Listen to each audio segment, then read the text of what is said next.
લાલપુરમાં જાહેરમાં દારૂ પીને વાણી વિલાસ કરતા શખ્સનો વિડીયો સોશિયલ મીડિયામાં વાયરલ થતાં દારૂબંધીની પોલ ખુલ્લી પડી હોય તેમાં શખ્સે જાહેરમાં દેશી દારૂની પોટલી પેન્ટના ખિસ્સામાંથી કાઢીને બતાવે છે અને બફાટ કરી રહ્યો હતો.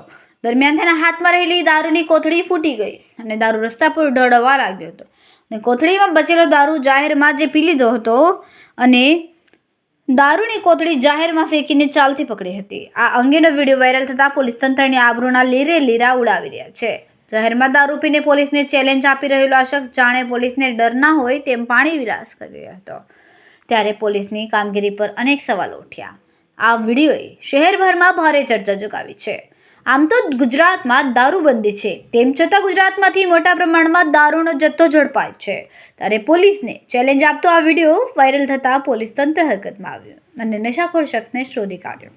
પોલીસે પૂછપરછ દરમિયાન તેનું નામ ખેડુ ઉર્ફ ભાવેશ જેતરભાઈ મોરી, આદિવાસી, ઉંમર વર્ષ 25, મૂળ મહારાષ્ટ્રનો નંદુરબારનો વતની હોવાનું અને હાલ લાલપુર તાલુકાના ગજણા ગામમાં ખેડૂતની વાડીમાં ખેતમજૂરી કામ કરતો હોવાનું જણાવ્યું.